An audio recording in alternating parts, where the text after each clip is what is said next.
This is the Lone Crater YouTube. We hope this video helps. In this video, I will explain how to connect a Kyocera printer to a mobile device with a USB cable.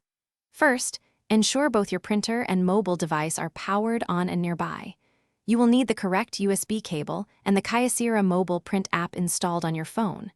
We will walk through each step, from physical connection to sending your first print job. This process is straightforward and quick, allowing you to print important documents on the go.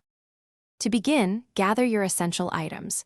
You will need your Kyocera printer, which should be plugged in and turned on. Next, have your mobile device ready, whether it's a smartphone or a tablet. The most critical component is a compatible USB on-the-go cable. This cable allows your phone to act as a host.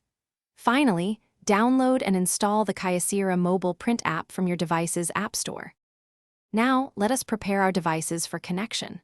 First, power on your Kyocera printer and allow it to fully boot up, ensuring it is in a ready state. On your mobile device, open the Kyocera mobile print application. This step prepares the software for receiving the printer connection. No complex settings are usually needed on the mobile side.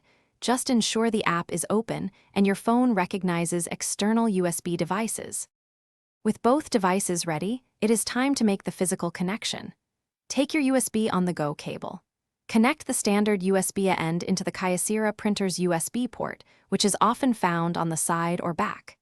Then, plug the smaller end, either micro USB or USB-C, into your mobile device's charging port.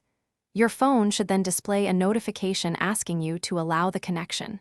Tap Allow. Thanks for watching. Consider subscribing if we helped you.